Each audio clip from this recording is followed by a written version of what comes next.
Selamat berjumpa. Dalam kesempatan kali ini Yam Wong Turgo mau meliput bapak-bapak yang menebang kayu mindi di belakang rumah. Bapak-bapak ini dari Boyolali menebang kayu mindi dan mengangkatnya ke jalan. Ini diangkat sendiri nggak bisa, maka gotongan. Jadi mereka gotongan mengangkat dari kebun ke jalan besar untuk bisa diangkut dengan truk. Dan bapak ini cukup kuat, perkasa, bisa naik ke galengan, jalan setapak, dan baru ditaruh di jalan raya. Ini bapaknya yang nebang kayu mindi, aslinya dari Boyolali. Krunya dengan bosnya ada 5, berlima menebang 4 kayu, nggak sampai seharian. Ini datangnya sudah jam 10-an lebih, dan jam 4 sudah selesai. Padahal harus dipangkas, diperonggol dulu dan tebang dari atas, khususnya yang pohonnya tinggi. Ini bawa sinso, dibawa ke calon baturan rumah. Ini ditebang karena tanahnya mau dijadikan baturan rumah. Nah, ini kayunya udah diusung dan ini bapaknya istirahat. Nah, ini kayunya yang diperonggol, ini dipangkas dulu supaya jatuhnya tidak kemana-mana dan terkendali. Ini dipanjat pakai tambang, kemudian pakai sinso, dipangkas ranting-rantingnya atau cabang-cabangnya, ya, cabang-cabangnya dipangkas sehingga tinggal pokok, batang pokoknya. Nah, ini juragannya, dan cabang-cabang yang cukup besar pun diambil yang lurus untuk dibawa ke penggergajian. Dan ini suara sinsonya sangat bising hingga dinonaktifkan. Ini tidak ada suaranya, ini sangat bising, melengking seperti suara motor balap, ya, seperti sepeda motor balap, wong wong wong, bising sekali. Jadi ini bapaknya yang motong-motong, ini para pekerjanya yang ngangkut kayu mindi yang masih gelondongan. Ini diambil yang lurus, yang masih bisa dimanfaatkan untuk perkakas. Jadi bisa digergaji, bisa untuk barang-barang yang ukurannya kecil, bisa misalnya cagak kursi atau cagak dipan, atau yang barang-barang kayunya masih membutuhkan yang kecil-kecil ukurannya, masih bisa. Ini juga diambil yang masih lingkarnya kurang lebih, ya, garis tengahnya 20, itu masih diambil.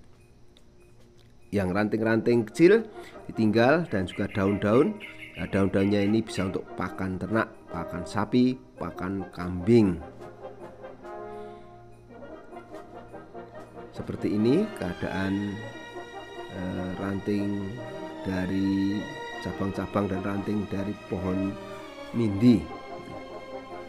Pohon mindi itu hampir mirip dengan pohon mimba, daunnya mirip, dan pohon mindi ini seperti punya racun, tidak ada hama yang menyerang, misalnya seperti sengon ada kerap. Nah, ini mindi tidak dimakan kerap, ya.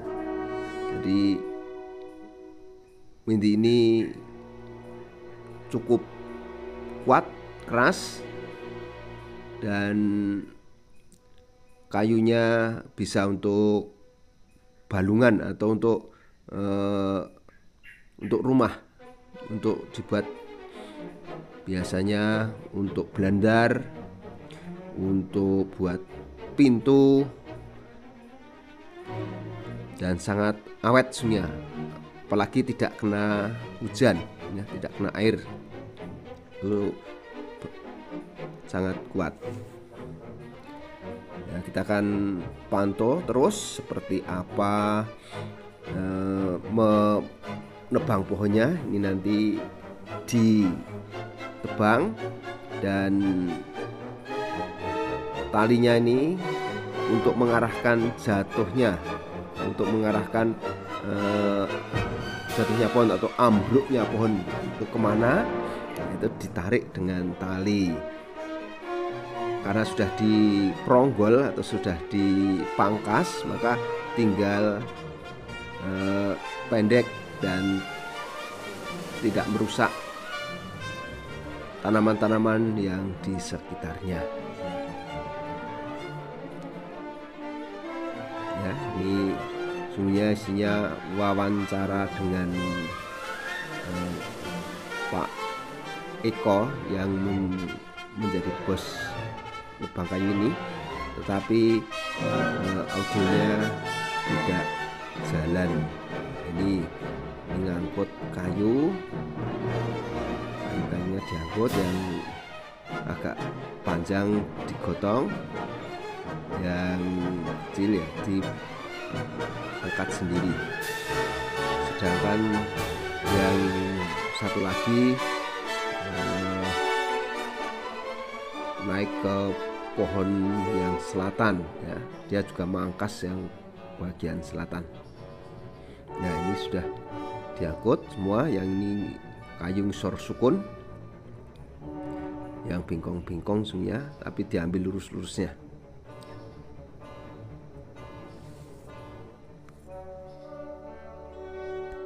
Pak yang ngangkut kayu mindi gelondong ini istirahat, menghirup udara segarnya Turgo. Dan inilah dusun Turgo bagian utara yang ada di bawah Bukit Turgo. Juga bapak-bapaknya menyiapkan minum, haus karena sudah nebang, sudah dapat satu pohon ini, dan juga sudah meronggol satu pohon, kemudian ditumpuk di tepi jalan. Ini kayunya nggak lurus amat, tetapi masih bisa diakali, nanti masih bisa diambil untuk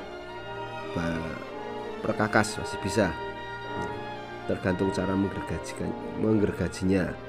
Dan tidak semua barang-barang itu lurus, ada yang bengkok, ada yang itu bisa menyesuaikan diri. Ini daun mindinya dan pohon yang cabang-cabangnya sudah diperonggol atau sudah dipangkas untuk memudahkan pengendalian jatuhnya, dan juga risiko kalau masih ada dahan-dahannya nanti banyak yang pecah. Jadi supaya tidak pecah ranting-rantingnya atau dahan-dahannya, maka dipangkas, dan dahan-dahannya masih bisa diambil yang dahan besar. Nah, ini sudah mulai digali, jadi mau diambil dari pangkal yang paling besar, paling bawah, supaya ukuran kubiknya dapat lebih banyak. Jadi ini diambil dari pangkal akar, digali dulu, baru kemudian dipotong pakai gergaji mesin atau sinso. Jadi disingkirkan tanah-tanahnya, rumputannya sampai ke batas akar ya, batas akar, untuk dapat lingkar bawah yang maksimal. Jadi mereka mencari lingkar akar yang paling lingkar batang bawah yang maksimal, maka harus digali, dikeduk namanya. Dikeduk pakai cangkul sekeliling, jadi harus memutari pohon ini.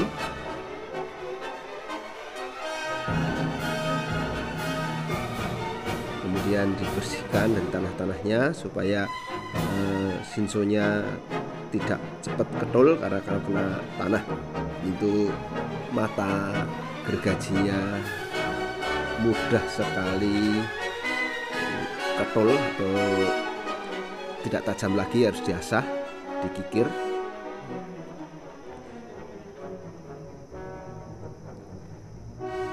Ini tenaga kerjanya dengan semangat menggali pangkal pohon mindi.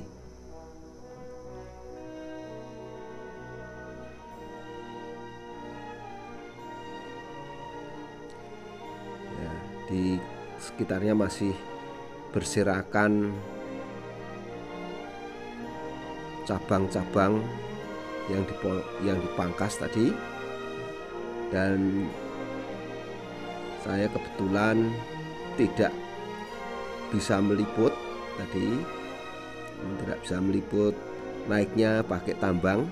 Yang jelas naik pohon ini pakai tambang, dibantu dengan tambang, dilingkarkan ke batang, kemudian sedikit demi sedikit naik dan naik terus sampai atas.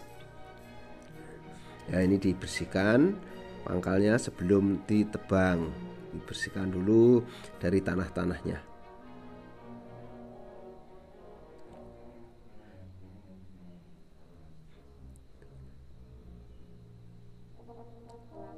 Yang lainnya bagian nebang di selatan, jadi naik mangkas pohon yang dekat pohon nangka robyong, itu juga ditebang satu pohon lagi. Yang selatan, yang di utara ini ada 2 pohon, ini yang besar, kemudian samping baratnya juga ada pohon yang kecil. Nah, ini ada pohon pengganggu, pohon manis jangan atau kayu manis, ini dicabut. Nah, di sini kelihatan sekali udah lama nggak hujan, tanahnya kering, ini tanahnya mabluk semua ini. Sudah lama nggak hujan, kemarin sore hujan sebentar, tapi belum bisa membasahi tanah yang dalam, bahkan yang di atas pun sudah mengering lagi, karena belum ada hujan deras, baru hujan gerimis, hanya cukup membasahi permukaan. Jadi dalam cangkulan aja belum basah, dan kelihatan sekali tanahnya tanah kering karena musim kemarau. Ya, ini masih mau dilebari untuk bisa memasang mesin potongnya, mesin sinsonya supaya pas bisa ke bawah. Ini harus dilebarkan supaya datar, memotongnya harus mendatar nanti, karena dipotong bagian tengah dulu, nanti tengahnya dipotong, kemudian setelah dipotong bagian tengah sampai tembus ke sana, bagian akhir nanti, bagian akhir itu yang akar-akar ke kanan ke kiri itu dibiarkan. Nah, ini mesinnya ngadat katanya,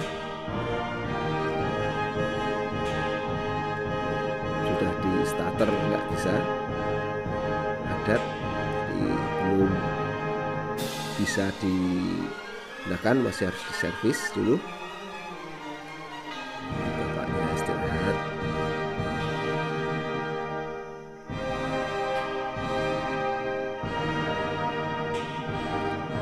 Ini cuaca mendukung, mendung, tidak panas terik, hingga sangat cocok untuk kerja. Ini sudah pindah ke belakang atau di kebun dekat Nongkorobyong. Ini ada pohon nangka yang rindang dulunya sebelum bencana 94. Itu rindang sekali, namanya Nongkorobyong. Bapaknya sudah naik ke atas, datang sudah sampai di puncak pohon ini, mau memangkas pohon, tapi juga mesinnya ngadat. Ini harus, karena karburasinya kata kurang beres, harus dikirim obeng dulu. Dia minta obeng, diambilkan obeng dan pakai tali nanti dinaikkan. Jadi bapaknya sudah di puncak pohon mindi, mau memangkas dahan-dahannya supaya jatuhnya. Kegunaan untuk memangkas ini yang pertama, supaya nanti jatuhnya tidak kemana-mana, jadi bisa terarah, tidak merusak pohon-pohon yang lain, karena ini cukup banyak pohon lain. Yang kedua, untuk mengurangi risiko pecah dan patah. Nanti dahan-dahan yang cukup besar pun akan pecah atau patah, sehingga susah memotongnya untuk diambil ukurannya, pas ukuran dan sebagainya. Maka dipotong di atas dahan-dahan besarnya sehingga bisa diambil sesuai dengan kebutuhan dan sesuai dengan lurus dan tidaknya dahan-dahan tersebut. Kalau dahannya masih agak besar, maka diambil lurusnya. Ukuran lurus bisa 2 meter, bisa 2,5, yaitu tergantung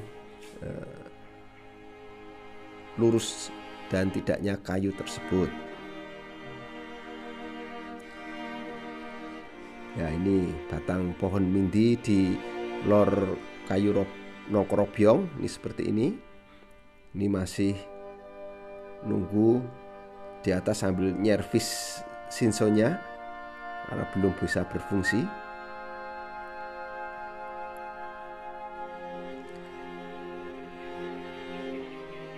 Nah, ini sudah dicoba memotong dahan yang ke arah selatan.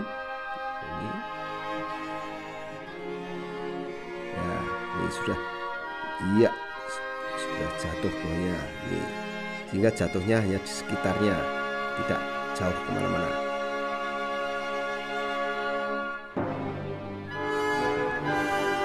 Ya, ini sudah potong dahan-dahannya dihabisi. Dengan suara mesin yang meraung-raung semuanya. Nah, mungkin nanti di seri 2 akan dengar suara meraung-raungnya, tapi di seri 1 ini tidak bunyi. Jadi suaranya akhirnya saya dubbing untuk bisa memberi keterangan apa yang dilakukan oleh bapak-bapak tersebut, karena audionya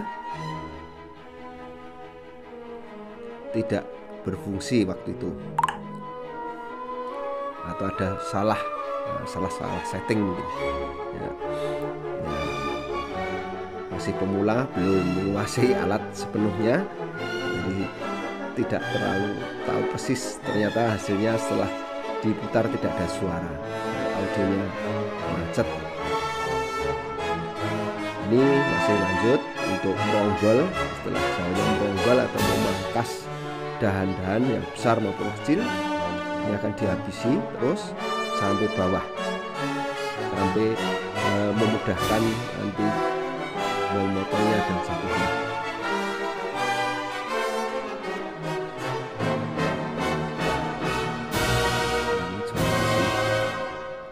Ini nyetel karburasi lagi. setel nampaknya. Ini starter mesin. Nah, kemudian mulai motong yang dahan ke arah utara ini.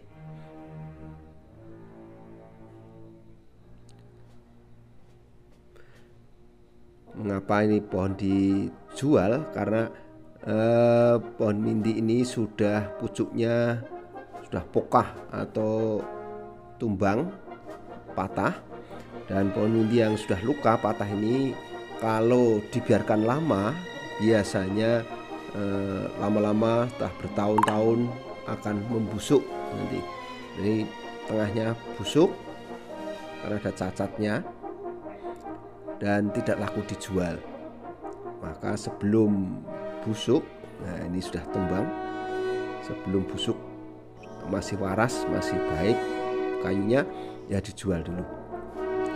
Walaupun harganya tidak terlalu mahal ya di sini karena masih dari tangan petani ke tangan bakul sampai ke pabrik itu lewat beberapa tangan, sehingga harganya di tingkat petani itu tidak langsung ke pabrik, jadi masih ke tangan beberapa pihak, masih ke tengkulak dan seterusnya. Ini masih turun, nanti pangkas yang atasnya ini lagi dipangkas terus.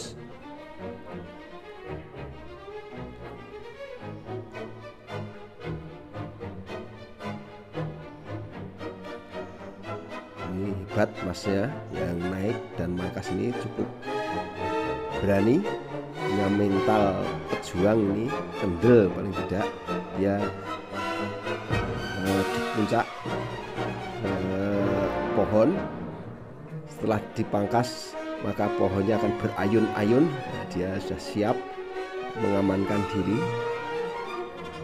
Jadi cukup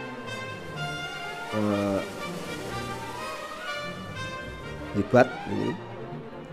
Tidak hanya cukup, tapi memang mentalnya pemberani. Tidak semua orang berani memangkas, manjat pohon aja nggak berani, apalagi setelah manjat motong dari atas. Jadi tidak semuanya. Ini sudah di bawah, turun di sambil di dahan pohon nangka. Ya, siap-siap mau motong bagian atas, potong lagi dari atas, di per bagian dari atas dipotong, sehingga nanti tinggal pohon pokok kurang lebih 7 meter, nanti baru ditebang.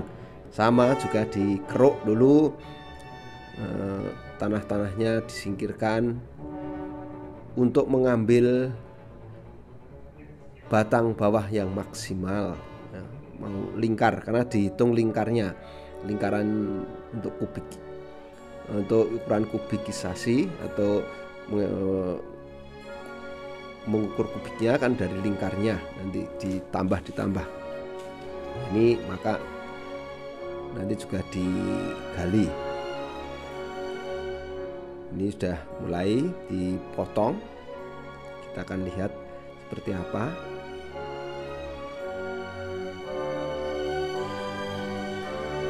Ya, sayang sekali suaranya tidak ada. Kalau ada suaranya meraung-raung, kedengaran mesinnya meraung-raung, karena mesin Shinso itu 2 tak, sehingga suaranya 1 kilo 2 kilo pun masih kedengaran, masih kedengaran suara mesin potong kayu yang meraung-raung.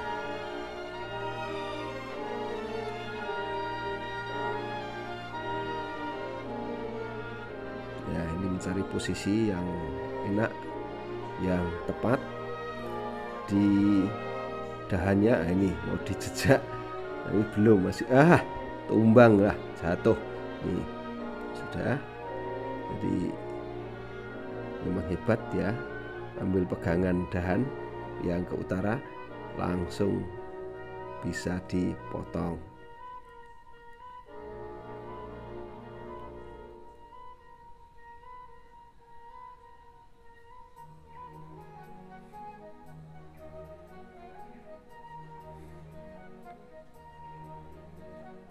Ya, ini pohon yang dan ke utara sudah.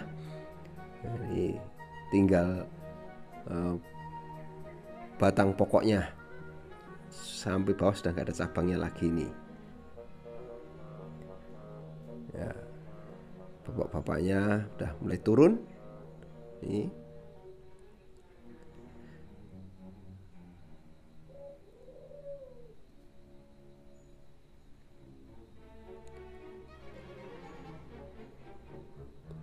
Mulai turun dan bentar lagi para pekerjanya istirahat siang, makan siang, karena dari jauh sudah siap membawa makan minum untuk keperluan konsumsi pas kerja. Jadi tidak meninggalkan, tidak kemana-mana, tetap di lapangan. Ya, inilah tonggaknya, nanti dilanjut potong. Ya, sayang saya tidak bisa melaporkan pemotongannya karena setelah ini hari hujan, nanti harus berteduh lari ke rumah karena mendung, dan kemudian proses berikutnya hujan. Baru setelah hujan saya meliput di seri 2 tentang memuat atau momot kayu min di gelondongan ke truk. Ini prosesnya masih sebagian, nanti yang selatan sendiri ini di pohon nongko robyong ini di proses terakhir, pemuatannya paling akhir, nanti masih ada potongan, dipotong lagi, dipendek-pendekkan supaya bisa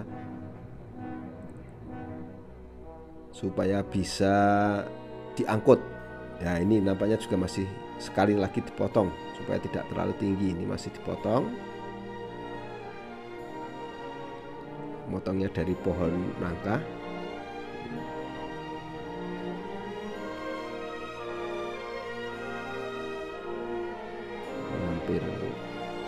Hampir selesai, tinggal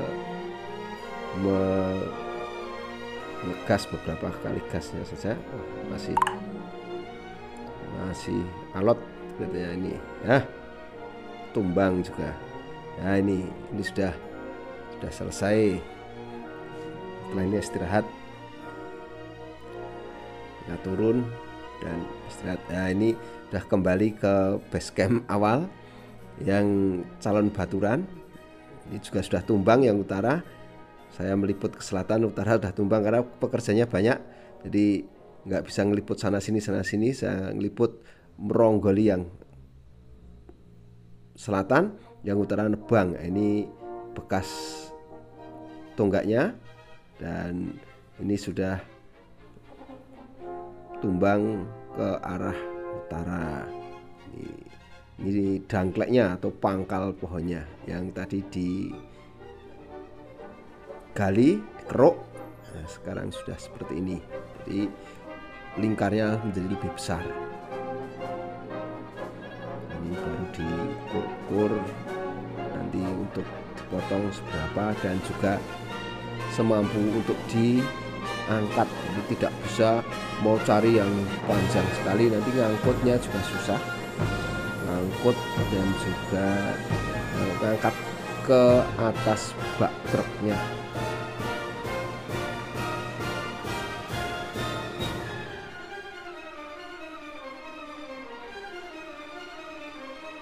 Ya, ini yang selatan di atas atau utara nongko. Ini seperti ini setelah tumbang.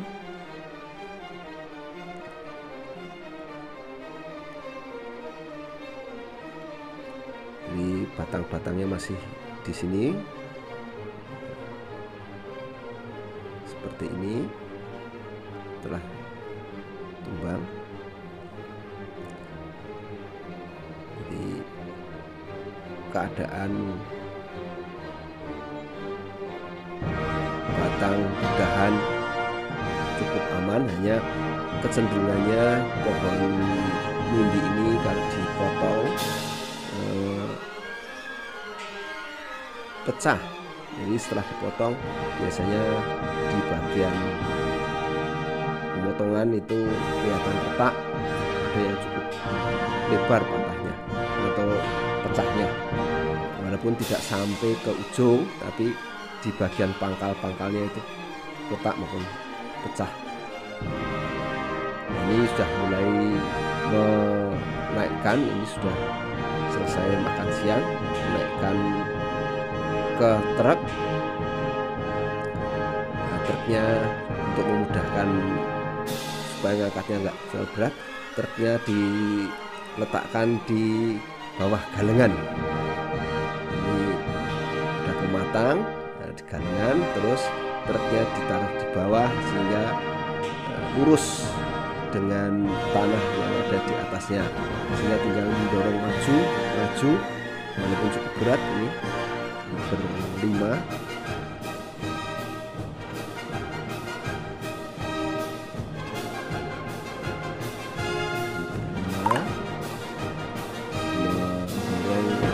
Kayu gelondongan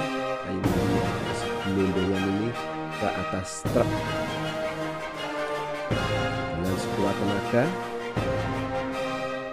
dengan segenap keterampilannya, karena sudah biasa tebang, tiap hari tebang ya, maka dia punya pengalaman bagaimana ngakalinya supaya bisa mudah naik truk.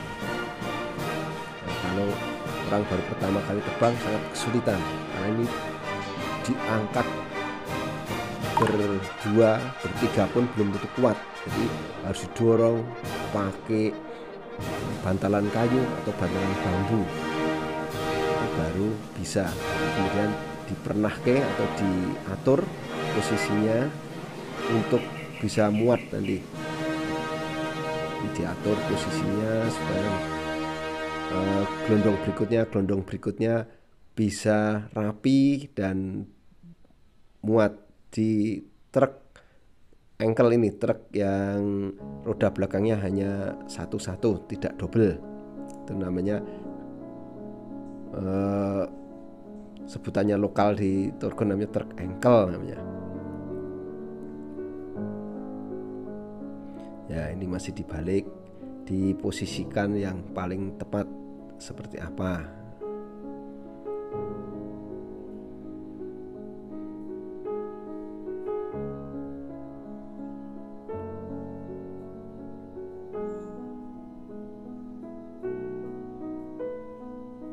Ya, ini kan pecah. Jadi kelemahannya pohon mindi ini pecah seperti ini, retak, pecah. Maka untuk mencegah keretakan semakin lebar, dipaku. Jadi dipaku untuk mencegah saling mengait, jadi dikaitkan supaya tidak semakin lebar retakannya. Nah, ini dibolak-balik untuk sampai ke truk. Ini diangkat balik. Nah, kalau sudah mendekati truk, baru dikasih gelondongan kayu kecil untuk memperingan gerak daya gesek. Kalau bergesekan dulu fisika, bergesekan dengan tanah kan lebih berat, tapi kalau dikasih kayu, tumpuannya hanya di kayu itu, sehingga lebih memudahkan dan kayunya bisa berputar, akan lebih mudah. Ini seperti ini.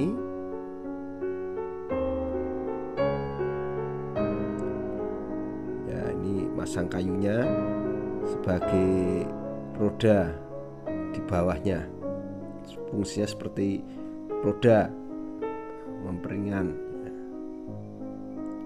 untuk membalik maupun untuk mendorong maju.